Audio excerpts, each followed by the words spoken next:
ఆహనా ఉరెంట ఊహనా ఉరెంట. ఇదేం ప్రారంభంరా నాయన, నీకు చచ్చిపోవాల్సిన కర్మే ఒకట్రా. నేను చవకపోతే అప్పుల వాడు నన్ను చంపుతారే తల్లి. వాళ్ళకి ఆ ఛాన్స్ ఇవ్వకుండా నేనే చచ్చిపోవాలనుకుంటున్నానే తల్లి. కాస్త నీ కుడికాలతో ఈ బలను ఓ తన్ను తన్ని పుణ్యం కట్టుకోవే తల్లి. ఒరే బలవంతు, కాసేపు ఈ కార్యక్రమం ఆపరా. ఈ కార్యక్రమం ఆపాలంటే ఈ కాసుల పేరు నాకు ఇవ్వాలే తల్లి.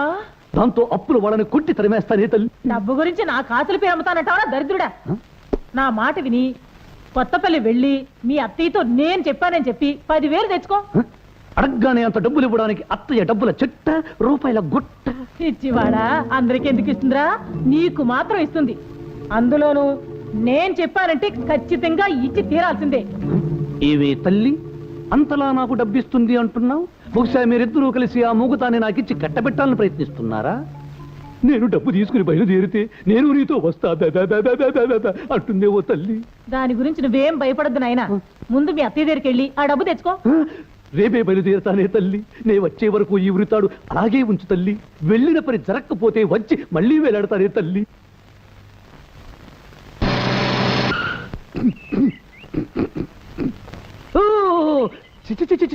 దట్టి పల్లెటూర్స్ కంపుకోటే రోడ్స్. ఈ దేశం ఎప్పుడు బాగుపడుతుందో తెలియనే తెలియదు. చెమ్మ చెక్క ये गांव का विलेज का राघव का मुंसब का घर कहाँ है? जिल पिटाओ. ముందు నీ నెత్తి మీద కాకి రేఖ, కాలు కింద కోడి పెట్టావు. అయ్యో వెనక నుంచి దున్నపోతు ముట్ట. ఎట్టట్టా నీ నోట్లో మట్టి కొట్ట. అయ్యో బాబాయ్, నీ వెనకాల పిచ్చి కుక్క. పిచ్చి కుక్క. కుక్క అంటేనే భయం. అందులో పిచ్చి కుక్కని స్పెషల్ అట్రాక్షన్ ఇచ్చింది. ఆ కుక్కకి నా పిక్క కూడా అందకూడదు. పరిగెత్తు.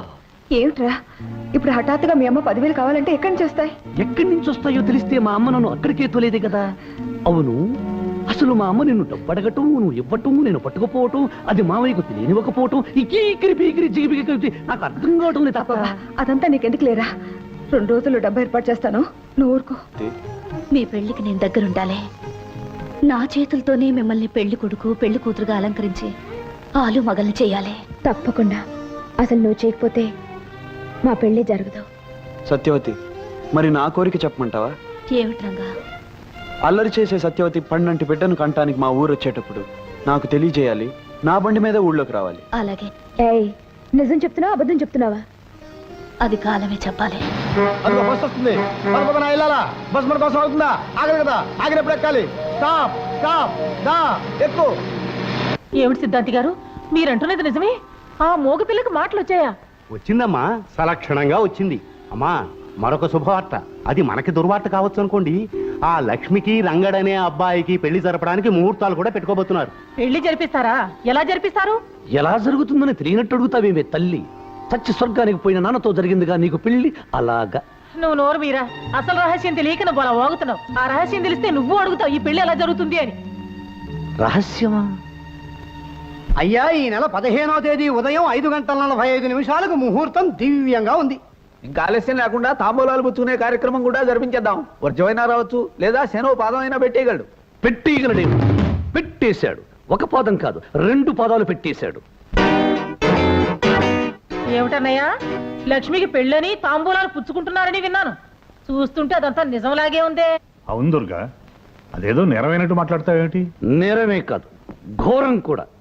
ఒకసారి పెళ్ళైన పిల్లకి మొగుడు బొంత కాకిలా బతికుండగా మళ్ళీ తంబూలాలు కిళ్ళీలు అంటూ మరో పెళ్లి చేయటం మా దొరల భాషలో క్రైము అంటారు. బోడి మీ తెలుగు భాషలో నేరం అంటారు. ఏమిటా కూతురు? నా కూతురికి పెళ్ళి అవడం ఏమిటి? అయ్యిందన్నయ్య, దాని మొగుడెవరో కాదు, నా కొడుకే. వాళ్ళిద్దరికి ఎప్పుడో పెళ్ళయింది. నువ్వు ఆవేశంగా అరిచినంత మాత్రాన్న నా కొడుకు నీ కూతురు మొగుడు కాకుండా పోడు, వాడు కట్టింది తాళి కాకుండా నువ్వు పోదు. ఇదేదో ఈ పెళ్లి ఆపి అల్లరి పెట్టాలనే ఉద్దేశంతో వచ్చినట్టున్నారు ఈ అమ్మ కొడుకులు. అసలు నా కూతురి పెళ్లి నాకు తెలియకుండా ఎలా జరిగింది, ఎప్పుడు జరిగింది? సాక్ష్యాలు ఆధారాలతో సహా చరిత్ర బయట పెట్టబోయా బలవంతరావు. ఆ తర్వాత 10 మంది న్యాయం అడగొచ్చు. మంచి ముక్క చెప్పారు సిద్ధాంతి గారు. పెట్టించు మా పంచాయతీ. జరిగిందంతా మేము మిగతా పెద్దలు అంతా విన్నాం. బలవంతరావు లక్ష్మిని తన పెళ్ళాం అంటున్నాడు. ఇందుకు నువ్వేమంటావయ్యా మునసబు? అబద్ధం అంటాను. కన్నవాడిని, చిన్నప్పటి నుంచి నా బిడ్డను పెంచిన వాడిని, నాకు తెలియకుండా నా బిడ్డతో వాడికి పెళ్లిలా జరుగుతుంది. జరిగిందంటే అందుకు సాక్ష్యం ఏమిటి? సాక్ష్యం సాక్ష్యం అని చిందులు తొక్కకు మావా. ముఖ్యమైన సాక్షి ముందుకొస్తే నీ నోట మాట రాదు. ఎవరా ముఖ్యమైన సాక్షి? ఎవరా? లక్ష్మిని కన్నమ్మ, నీకు ఇల్లాలుగా ఉన్నమ్మ, నాకు అత్తమ్మ, అన్న పూర్ణమ్మ. ఏమిటన్నయ్య అలా తెల్లమొహం వేస్తావు? నిజమేమిటో నీ పెళ్ళాన్ని చెప్పమాను. ఏమిటి పూర్ణ? వాడు చెప్పే అబద్ధానికి నువ్వు సాక్ష్యం అంటాడేమిటి? చెప్పు పూర్ణ, ఇదంతా అబద్ధం అని చెప్పు. ఏం అన్నపూర్ణమ్మ గారు, బలవంతరావు చెప్పేది నిజమా? అవును, అతను చెప్పింది నిజమే. నా కూతురు లక్ష్మికి అతనికి పెళ్లి జరిగింది. పూర్ణ, అత్తమ్మ అలా టెలిగ్రామ్ ముక్కల్లా చెప్పటం కాదు, ఇది పంచాయతీ. పెద్దలందరికీ వివరంగా విషయం చెప్పు. విషయం సరిగ్గా 17 ఏళ్ల క్రితం, అంటే మా లక్ష్మికి 2 ఏళ్లప్పుడు మా వారికి పెద్ద జబ్బు చేసింది. ఆయన్ని పరీక్షించిన సిద్ధాంతి గారు పరిస్థితి చాలా ప్రమాదంగా ఉందని, ఆయన ఏ వైద్యం రక్షించలేదని, వెంటనే ఇంట్లో ఏదైనా శుభకార్యం జరిగితే తప్ప ఆయన నాకు దక్కరని చెప్పారు. అప్పుడు మా ఆడబడుచు దుర్గమ్మ పసివాళ్ళైన తన కొడుక్కి నా కూతురికి పెళ్లి జరిపిస్తే ఆయనకి గండం గట్టెక్కొచ్చని చెప్పింది. నా పసుపు తాడు నిలబడ్డానికి అంతకంటే వేరే మార్గం లేదని వాళ్ళిద్దరూ చెప్పడంతో అప్పటికప్పుడే దేవుడి గుళ్ళో పసి వాళ్ళిద్దరికి పెళ్లి జరిపించేశా. ఆ విషయం మాలోనే రహస్యంగా ఉంచాలనుకున్నా. నేను చేసింది తప్పో ఒప్పో నాకు తెలీదు. కాకపోతే ఒక ఆడదానిగా నా పసుపు కుంకుమలు నిలబెట్టుకోవాలని అప్పుడు ఆ పని చేశానండి. విన్నారుగా మా అత్తమ్మ చెప్పినదంతా. దీన్నే మా దొరల భాషలో ఫ్లాష్ బ్యాక్ అంటారు, బోడి మీ తెలుగు భాషలో కథ చరిత్ర అంటారు. పసితనంలో జరిగిన, పెద్దయ్యాక జరిగిన, పుల్లూడాక ముసలి వయసులో జరిగిన పెళ్లి గనుక మా పెళ్లికి మీరంతా ఒప్పుకుని తీరాలి. నోర్మయ్, ఇన్నేళ్లు ఊరుకుని ఇప్పుడు నీ అవసరం కోసం అవకాశం చూసుకుని బయట పెట్టే పెళ్లి చల్లదురా, చల్లదు. అంటే ఆ పెళ్లిని తాళిబొట్టుని గౌరవించనంటావా? మనసు తెలిసి చేసుకునేది పెళ్లి, ఇష్టపడి మెళ్ళలో కట్టించుకునేది తాళి. అంతేగాని పశువుకు పలుపుతాడు కట్టినట్టు, బొమ్మకు గుట్టపీలకు చుట్టినట్టు లోకం అంటే ఏమిటో తెలియని ఓ పసిపిల్లకు పసుపుతాడు కట్టేసి అది పెళ్లి అంటే నేనే కాదు, బుద్ధి జ్ఞానం ఉన్న ఏ మనిషి ఒప్పుకోడు. ఏమది? బాల్య వివాహాలను గౌరవించడం మన ఆచారం. అనురాగంతో పెనవేసుకుని కలిసిపోయిన 2 మనసుల్ని విడదీయటం ఆచారం కాదు, దురాచారం. నాయన, తరతరాల నుంచి వస్తున్న పద్ధతులకు తలవంచడం మన సాంప్రదాయం. ప్రేమతో నిండిన గుండెల్ని ముక్కలు చెక్కలు చేయడం సాంప్రదాయం కాదు, రాక్షసత్వం. మా కళల్ని బ్రద్దలు చేసి కన్నీళ్లు మా బ్రతుకులకు మిగిల్చేట్టుగా చేసేవి కట్టుబాట్లు కావు, కత్తుల బాట్లు. రంగా, సాంప్రదాయం, ఆచారం, కట్టుబాట్లు కాదనటానికి అడవి కాదు, శ్మశానము కాదు, అందరూ కలిసి బ్రతికే ఊరు. తప్పనిసరిగా చెప్పిన దాన్ని ఒప్పుకు తీరాలి. ఏం పెద్దలు ఏమంటారు? అవును రంగా, వివాహం ఎప్పుడు ఎవరితో జరిగినా ఒప్పుకు తెరవలసిందే. రాయుడు గారి కూతురు రత్తమ్మ 6 నెలల జరిగిన పెళ్లికి ఒప్పుకుని కాపురం చేయటం లేదు. మా బామ్మర్ది బండ సుబ్బడు 2 ఏళ్లప్పుడు పెళ్లికి తలంచి ఇప్పటికీ కాపురం చేస్తున్నాడు. మూఢత్వంతోనూ మూర్ఖత్వంతోనూ కొందరు బలైపోయారని అందరూ బలి కావాలని కోరుకోవటం న్యాయం కాదు, అన్యాయం. ఏమిటిది జమీందారు గారు? నిప్పు తుక్కిన కోతిల కుప్పిగంతులు వేసే వాళ్ళను ఊరుకోబెట్టడం కాదుగా ఈ పంచాయతీ ప్రోగ్రాం. తొందరగా తీర్పు చెప్పండి. ఎన్నో ఏళ్లుగా పాటించే పద్ధతులను ముందు తరాల వాళ్ళు కాదనవచ్చేమో కానీ ఆ తరంలో కాదనటానికి ఎవరి తరమూ కాదు. కనుక గ్రామ పెద్దగా లక్ష్మి బలవంతరావు భార్యని నిర్ణయించాం. ఇప్పుడు పెట్టుకున్న ముహూర్తానికి అతడు ఆమె మెడలో అందరి ముందు తాళి కట్టాలని నిర్ణయిస్తున్నాం. ఈ క్షణం నుంచి లక్ష్మి రంగడికి పరాయి మనిషి కనుక అతడికి ఆమెకు మధ్య ఎటువంటి సంబంధం ఉండటానికి వీల్లేదు. కాదని ఎదురు తిరిగితే గతంలో పంచాయతీ తీర్పుని ఎదిరించిన వాళ్ళు ఎంత దారుణంగా శిక్షింపబడ్డారో మీ అందరికీ తెలుసు.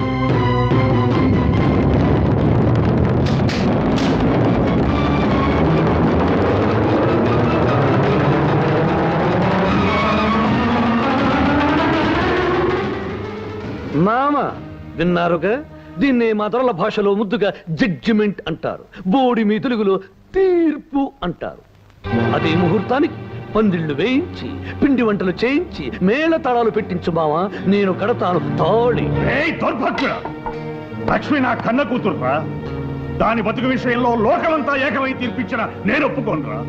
కళ్ళల్లో పెట్టుకుని పెంచుకున్న నా కన్న కూతురు నీలాంటి నీచుడికి ఇల్లాలు అనిపించుకోవడం కంటే భర్త పోయిన దురదృష్టవంతురాలు అనిపించుకోవడం మంచిదిరా.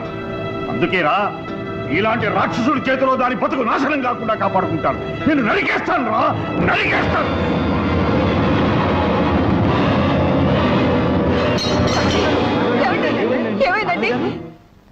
అమ్మా, అయ్యగారికి పక్షవాతం వల్ల కుడికాలు కుడి చెయ్యి పడిపోయాయి. ఆ తైలాన్ని గనక 2 పూట్ల మర్దన చేస్తే కొంతకాలానికి గుణం కనిపించదు. నేను వస్తానమ్మా. అమ్మా లక్ష్మి, నాకు ఇలా అయిందని ఆ పెళ్లికి నువ్వు తల వంచొద్దమ్మా. ఆ పాపిష్టి వాళ్ళ మాటలు, ఆ పంచాయతీ పెద్దల తీర్పు అంతా కుట్ర. వాటికి కట్టుబడి నీ బ్రతుకు అన్యాయం చేసుకోకమ్మా. నీ మనసుకు నచ్చిన మనిషినే పెళ్లి చేసుకుని సుఖపడమ్మా.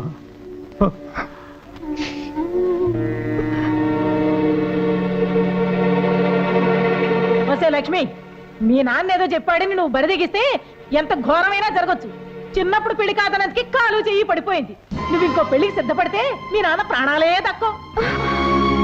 చిన్నప్పుడు పెళ్లి కాదనందుకి కాలు చెయ్యి పడిపోయింది. నువ్వు ఇంకో పెళ్లికి సిద్ధపడితే మీ నాన్న ప్రాణాలే తక్కువ.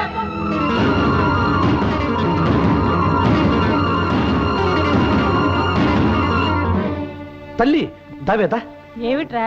ఈ రోజు 5వ తారీఖే. 15వ తారీఖున పెట్టిన ముహూర్తానికి ఈ తాళిబుట్టు దాని మెళ్ళో నేను కడతాను. మామయ్య ప్రాణాలు కాపాడతాను.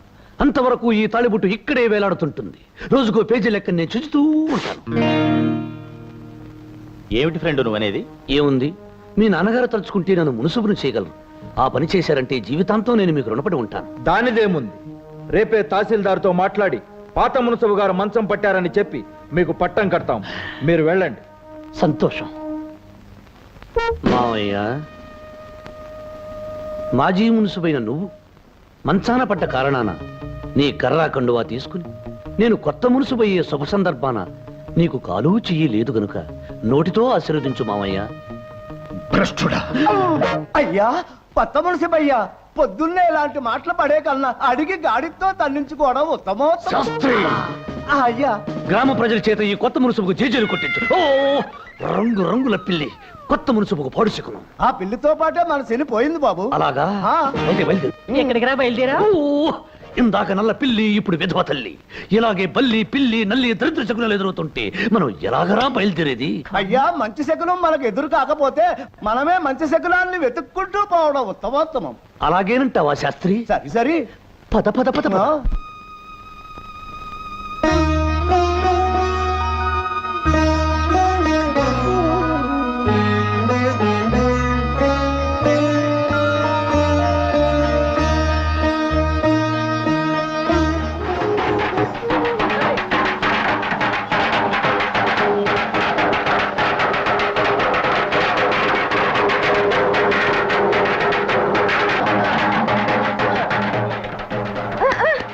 ఏమిటి లక్ష్మి అంత సంబరంగా పరిగెత్తుకొస్తున్నావు? ఏమిటి సంగతి? డప్పులు చప్పుడా, పెళ్లి బాజాలా?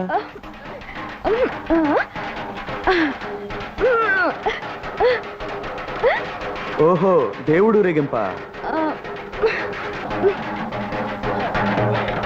నేడే చూడండి, అక్కినేని నాగేశ్వరరావు, సావిత్రి నటించిన కోడి కోడళ్ళు. ఓహో, సినిమాకి వెళ్దాం అంటావా? అలాగే, సాయంత్రం వెళ్దాం.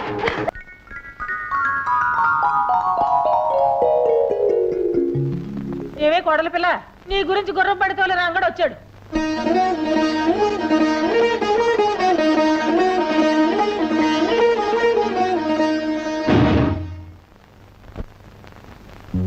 ఏమి చింగు చింగున లేడి పిల్లలా వచ్చి మెడ ఎగరేస్తూ కోడి పిల్లలా చూస్తున్నావు? రంగడి కోసమా? అసలు వాడు రాలేదే. నీ మనసులో వాడు ఉన్నాడా లేడా అని కనిపెట్టడానికి మా అమ్మని అబద్ధం చెప్పమన్నాను. నువ్వు వచ్చిన ఊపును బట్టి, నీ చూపును బట్టి వాడింకా నీ మనసులో ఉన్నాడని తెలుస్తోంది. ఈ మొగుడొచ్చాడంటే ఒక్కసారైనా ఇలా ఎగురుకుంటూ వచ్చావా? రాలేదు.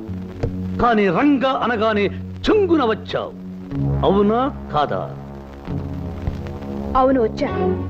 అతని కోసమే వచ్చాను. ఓసిన చిన్ననాటి పెళ్ళామా? వాడి కోసం వచ్చానని ఎంత ధైర్యంగా చెబుతున్నావే? అవును, రంగడితో ఒక విషయం చెప్పాలనే వచ్చాను. ఒకప్పుడు దేవాలయంలో ఉండే ఈ ఇల్లు ఈ మధ్య అరణ్యంలా మారిపోయిందని, ఇక్కడుండే మనుషుల మధ్య మానవత్వం లేని మృగాలు వచ్చి మకాం పెట్టాయని చెప్పడానికే వచ్చాను. శ్మశానం లాంటి ఇక్కడికి వచ్చి పిశాచా లాంటి వీళ్ళ చేత మాటలు పడొద్దని, ఇంకెప్పుడు ఇక్కడికి రావద్దని అతనితో చెప్పడానికే వచ్చాను. అంటే నీ వాగుడికి అర్థం మేము మృగాలు, పిశాచాలు, దెయ్యాలు, భూతాలు అనేక? వాడి మైకం నీకు వదలకే నువ్వు ఇలా పెరుతున్నావు. వదలాలి అంటే వాడి జ్ఞాపకాలు, గుర్తులు ఏమీ ఉండకూడదే. దీన్ని మా దొరల భాషలో బ్రేకింగ్ అంటారు. బోడి మీ తెలుగు భాషలో పగలగొట్టడం అంటారు.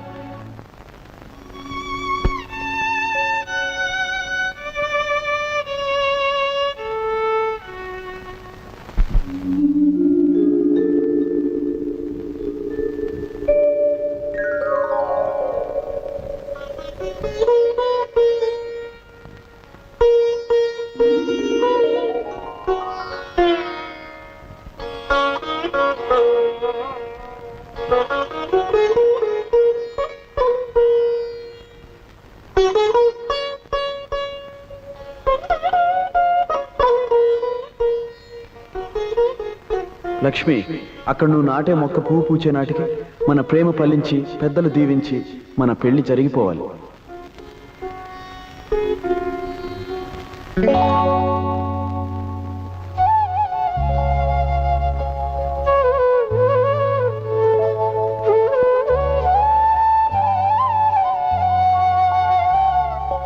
లక్ష్మి, కళ్ళ ముందున్న పువ్వుని చూస్తుంటే నీకేమైనా గుర్తుకొస్తుందా? లక్ష్మి, మన ఆశలకు రూపమైన ఆ పువ్వు ఏమడుగుతుందో తెలుసా? తను పూచే సమయానికి ఒకటి కావాలనుకున్న మనం ఎందుకు కాలేదు అని అడుగుతుంది. జవాబు ఏం చెప్తావు లక్ష్మి?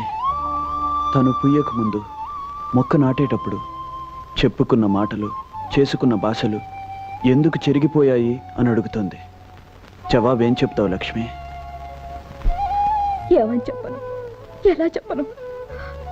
ఒకప్పుడు మోగదాన్నై మాట్లాడలేకపోయాను, ఇప్పుడు మాట్లాడలేక మోగదాన్ని అవుతున్నాను.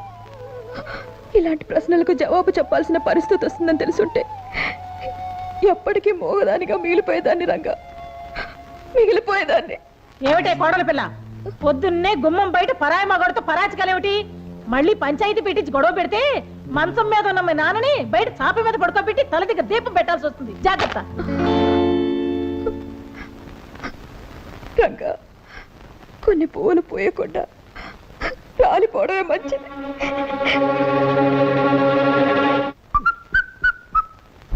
ఏమిటి ఎక్కడికి రమ్మని కబురు చేసావు? నేను ఇంట్లో సంగీత సాధన చేసుకుంటుంటే ఆ సంగీత సాధన ఏదో తోటలో ఉన్నా నీకిష్టం చేసుకుందామని. మంగళ, నిన్ను చూస్తుంటే కొత్తగా కొన్ని వీణలా ఉన్నా. నిన్ను చూస్తుంటే వాళ్ళు తెలిసిన తవలలా ఉన్నావు. ఓ, కచేరీ బదలడదామా? మంగళ, నేను పట్టుకోపోతే నువ్వు పారిపో. నేను కోకలాగితే నువ్వు కేక పెట్టాలి. అప్పుడే నాకు హుషారు వస్తుంది. నిజంగా మన ఇద్దరు ఆలోచనలు ఒకటి కాబట్టి మన ఇద్దరు మనసులు కలిసాయి. నా పద్ధతి కూడా అదే. అయ్యో, ఏమిటి నువ్వు అనేది? నేను చొక్కా చించిపోతాను, నువ్వు గింజుకోవాలి. నేను పంచలాగపోతాను, నువ్వు కేక పెట్టాలి.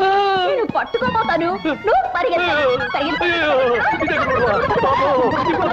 సరిగా సరిగా సరిగా సరిగమా. దొరికిపోయాడు, దొరికిపోయాడు, దొరికిపోయాడు.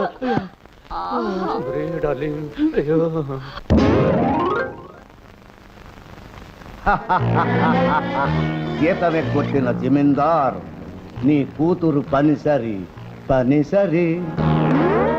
బలవంతం, నన్ను మోసం చేయవు కదా. ఈ బలవంతురావు నమ్మిన వాళ్ళు ఎప్పుడూ మోసం చేయడు. నమ్మకపోతేనే. మాధవయ్య గారు ఎక్కడికి బయలుదేరారు? ఒకసారి అమ్మాయిని చూసొద్దామని. కూతురికి ఏం తీసుకెళ్తున్నారు ఏమిటి?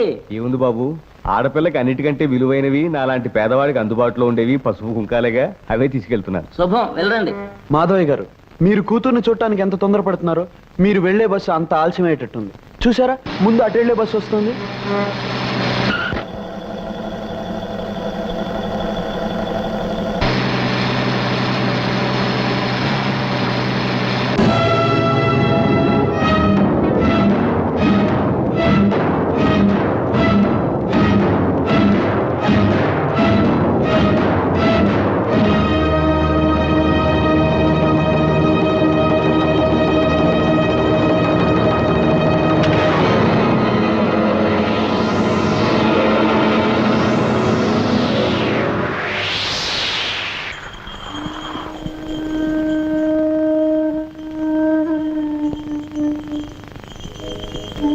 అల్లరి చేసే సత్యవతి పండంటి బిడ్డను కంటానికి మా ఊరు వచ్చేటప్పుడు నాకు తెలియజేయాలి.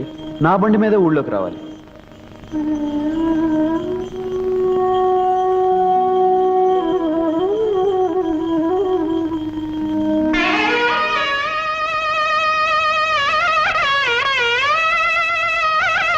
రంగా, బ్రతుకులు భగవంతుడు రాసిన రాతలే అయితే నా విషయంలో చాలా అస్తవ్యస్తంగా రాశాడు. 3 ముళ్ళు పడ్డ ముచ్చట 3 నాళ్ళైనా నిలవకుండానే ఆయన గుండెపోటుతో ఆసుపత్రిలో చేరారు. రాత్రి పగళ్ళు ఆయన మంచం పక్కనే గడిపాను. 2 వారాలు మంచంలోనే ఉన్న ఆయన నాకు కన్నీటిని మిగిల్చి నా కుంకుమ చెరిపేసి తను కన్ను మూసి వెళ్ళిపోయారు. కట్టుకున్న వాడిని పోగొట్టుకున్న నేను కన్న తండ్రిని వెతుక్కుంటూ వచ్చేసాను రంగా, వచ్చేసాను. మంచి వాళ్ళని బాధ పెట్టడం ఆ భగవంతుడికి ఆనందమేమో సత్యవతి. అందుకే నీకింత అన్యాయం చేశాడు. రంగా, మీకు జరిగిన అన్యాయం గురించి నాన్నగారు చెప్పారు. పాపం లక్ష్మి ఎంత బాధపడుతుందో నేను ఒకసారి వెళ్ళి కలుస్తాను.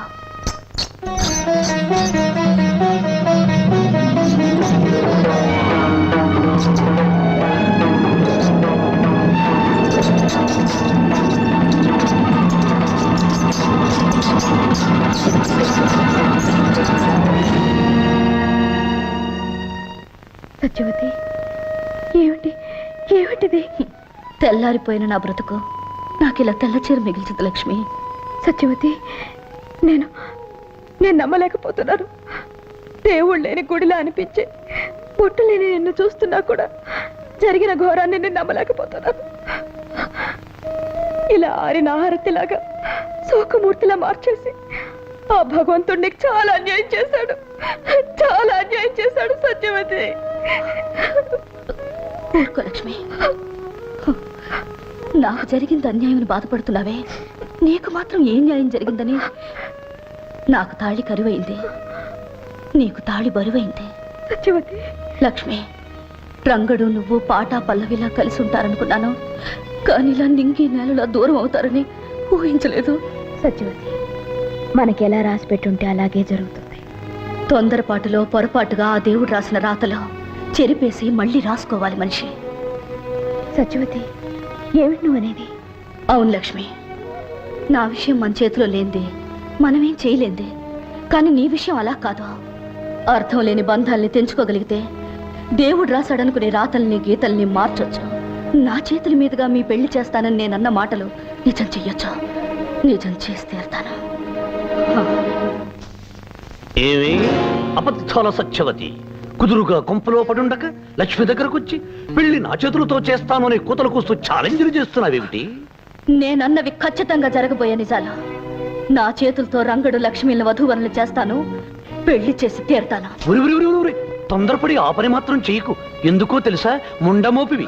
శుభకార్యాల దరిదాపులకి నువ్వు రాకూడదు. నేలాంటి విధవ పెళ్లి చేయబోతే వాళ్ళు పెళ్లి పీటల మీదే పుట్టుక్కుమని పోతారు. చేసి చూపిస్తాను, అప్పుడు నువ్వు వెధవవుతావు. అడిగి చెప్పుతో కొట్టించుకున్నట్టు అయింది బాబు. శాస్త్రి, నాకేదో భయంగా ఉంది. ఈ బలవంతరావు నీ పక్కనుండగా నీకు భయం ఎందుకే నా చెమ్మ చెక్క? అది కాదు బలవంతం, మొన్న నాకు వాంతులు కూడా అయ్యాయి. కొంపదీసి తల్లి అయిననుకో. వాంతులకు తల్లివ్వటానికి లింకు పెట్టుకోక నిన్న నాకు అయ్యాయి 4 వాంతులు. అంత మాత్రాన తల్లినవుతానా? ఏదో ఆయిల్ ఎక్కువై 4 పెసరట్టు తిన్నాను అంతే, కడుపులో గులాం అయిపోయింది. అటువంటిది ఏమి మనసులో పెట్టుకోవద్దు. చూడు మంగళ, ఆ లక్ష్మి పీడ వదిలించుకున్నాక నీ మెళ్ళు 3 ముళ్ళు వేస్తాను. అంతవరకు దిగులు పడకు. అయ్యా, ఇక్కడ 3 ముళ్ళు అంటున్నారు, మరి అక్కడ ఆమెకు? శంకర శాస్త్రి, ఒక్కొక్క దానికి ఒక్కొక్క చోట ఒక్కొక్క రకంగా ఏర్పాటుంటుందో. రంగా, ఎంతసేపు అయింది నువ్వు వచ్చి? ఒక్కొక్క చోట ఒక్కొక్క రకంగా ఒక్కొక్క ఆడదాని జీవితంతో నువ్వు ఏ రకంగా ఆడుకుంటున్నావో చెబుతున్నప్పుడు. రంగా, నోర్మయ్, నీ పాపం పండే రోజు వచ్చిందిరా. ఆడవాళ్ల జీవితాలతో ఆడుకునే నీ బ్రతుకుని 10 మందిలోనూ పెడతాను. పవిత్రమైన తీర్పుని చెప్పిన ఆ పంచాయతీ పెద్దలు నీ పాపిష్టి పనులకు ఏం తీర్పు చెప్తారో, ఏ శిక్ష విధిస్తారో చూస్తాను. అయ్యా, పంచాయతీలో మీ విషయం, జమీందార్ గారు అమ్మాయి విషయం బయటపడితే? బయటపడదు. రేయ్, కంకిపాడు కాలంలో తేలాలి వాడి శవం.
అవును, ఆ రంగణ్ణి కొట్టించే ఏర్పాటు చేసేశాని. వాడు వాడి బోడి బండి నా లెక్క ప్రకారం ఈ పాటికి ముక్కలవ్వాలి. వాడు లేవలేని స్థితిలో మంచం పట్టుంటాడు.